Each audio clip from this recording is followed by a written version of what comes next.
Hi, it's Kifin Bates here, and video 3 in a series on the architecture and structure of the Ethereum blockchain. So in the previous two videos I talked about layer 1, the blockchain level, which is about transferring value in the form of ether and data, which can either comprise information or it can comprise machine code. And then I talked about layer 2, which is kind of the compiler level, which is where developers can write some code and then compile it into the bytecode and deploy it onto the Ethereum network, and at the same time produce an API that will allow other developers to interact with the code that they've deployed onto the blockchain.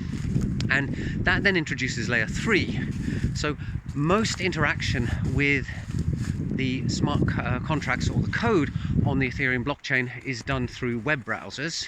You can use a command line interface and type raw commands in and have them transmitted to nodes, which can then use them to run the code that's sitting there in the data fields on the blockchain. But it's more convenient for human beings if there's some kind of GUI, and a web browser is a great general GUI for this kind of purpose. And so the second half of layer 2 is the API part, which is when the developer has written their Solidity code and deployed it to the blockchain. It also creates a package that describes the interfaces to that code. And you have things like web3.js or web3.py or ethers.js, which are libraries that allow you to take the structure definition of the smart contract on the blockchain and interact with it through a web page.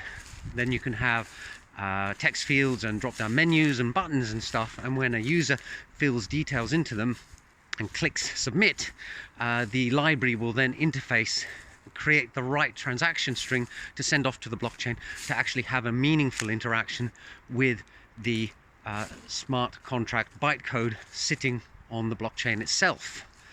So that's kind of the third layer. It's the interface layer, and it's also sometimes described as the DApp layer. So those are your sort of three levels, and hopefully now you understand why I see the second one as consisting of two parts, because one is about writing the code and submitting it to the blockchain.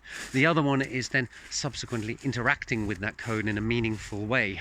I hope that clarified some things for some people out there. Do ask any questions in the comments below if you have any. I think this is quite a complicated topic, so I'll probably be revisiting it on and off over the next year or so.